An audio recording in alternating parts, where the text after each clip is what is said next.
રાજકોટના શાપર વેરાવળમાં સોશિયલ મીડિયાના પ્રેમમાં અંધ બનેલા યુવક દ્વારા હત્યાનો ચોંકાવનારો કિસ્સો સામે આવ્યો છે.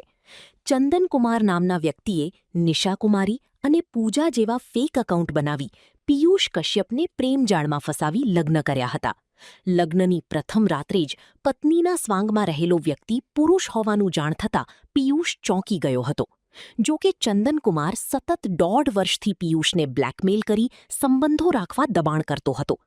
આ માનસિક યાતનાથી કંટાળી પિયુષે અંતે ચંદનકુમારની હત્યા કરી દીધી હતી. શાપર વેરાવળ પોલીસે ગત 25 જૂને મળેલી લાશના આધારે મર્ડર મિસ્ટ્રીનો ભેદ ઉકેલી આરોપી પિયુષની ધરપકડ કરી છે. રાજકોટ ગ્રામ્ય જિલ્લાના શાપર પોલીસ સ્ટેશનમાં પોલીસ સ્ટેશનથી આશરે 4 કિલોમીટર દૂર વેરાવળ ગામની સીમમાં મસ્કત ફાટક પાસે એક ઓટો એન્ડ રિંગ કારખાના છે. ત્યાં રેલવે ટ્રેકની બાજુમાં એક ડેડ બોડી મળી આવેલ.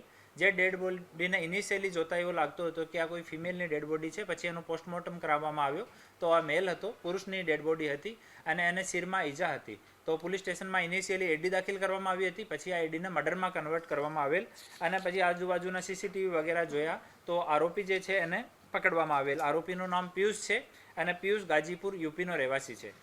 આમાં સ્ટોરી એવી છે કે આ જો આરોપી પિયુષ છે આ હૈદરાબાદમાં કામ કરતો હતો એલ્યુમિનિયમની જો વિન્ડો છે એને તૈયાર કરવાનું. અને આ દરમિયાન એની ફેસબુકથી મુલાકાત એક ચંદન કુમાર નામની ફેસબુક આઈડીથી એની પાસે રિક્વેસ્ટ આવી. એમાં બીજી ફેસબુક આઈડી હતી, એમાં નિશા કુમાર નામ લખેલો હતો અને એક પૂનમ નામની ઇન્સ્ટાગ્રામ આઈડી. આ ત્રણો પર સેમ ફોટોઝ હતા અને એની પાસે રિક્વેસ્ટ આવી, મેસેજ આવ્યા. ઇનિશિયલી જોતા એને એવો લાગ્યો કે પુરુષ છે કે સ્ત્રી છે એને સમજમાં નહીં આવ્યો. પછી એવો વાત કરવાનું ચાલુ કરી દીધું. પછી આ જો નિશા કુમાર કે પૂનમ છે એની સાથે મળવા માટે હૈદરાબાદ ગયા. ત્યાં 3 મહિના સુધી આ લોકો એક જ સાથે રહ્યા એક રૂમમાં.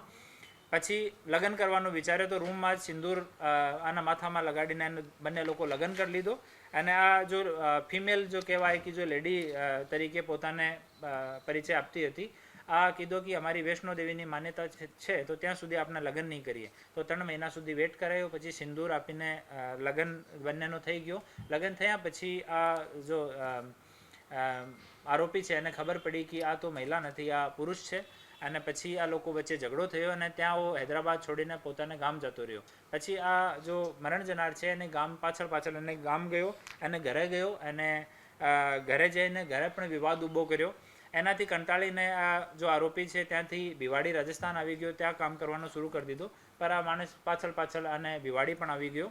તો ભિવાડીથી છોડીને ફરીથી શાપર આવી ગયો, તો પાછળ શાપર આવી ગયો. તો અહીંયા આવ્યો તો આ બંને વચ્ચે ઝઘડો થયો. ઓર મરણ જનાર છે જો હાથ ઉપર આરોપી પિયુષ છે એનું નામ ટેટુ પણ કરાયેલો છે.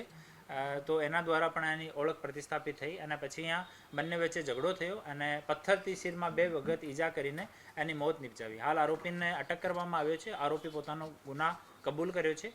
પોસ્ટમોર્ટમ થઈ ગયેલ છે અને જો મૃતક છે એના પરિવારજનોને જાણ કરવામાં આવી છે. એ લોકો ઓન ધ વે છે, અહીંયા આવવાના છે અને બાકી હાલ આગળની ઇન્વેસ્ટિગેશન ચાલુ છે. એને ખબર નહીં પડી, એનો નાનો ભાઈ છે, એક વખત એને સેવિંગ કરતા જોઈ લીધો તો એના હાથ ઉપર પણ આ જો મૃતક છે આ બ્લેડ મારી દીધો હતો.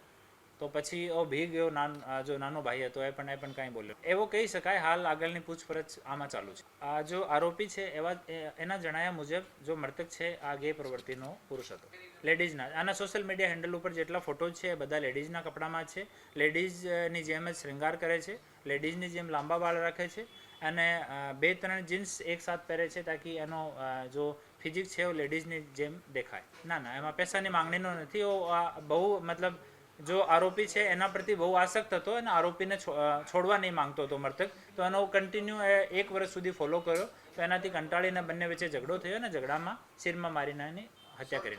પહેલાં જ્યાં સુધી લગ્ન નહીં થયું ત્યાં સુધી તો વૈષ્ણો દેવીનો હવાલો આપીને માતાજીનો એને ના પાડી હતી કે ત્યાં સુધી આપણે શારીરિક સંબંધ કે લગ્ન કે પ્રેમ એવું કાંઈ વિચારવાનું નહીં. પછી જ્યારે લગ્ન થઈ ગયો એના પછી એને ખબર પડી કે આ સ્ત્રી નહીં આ પુરુષ.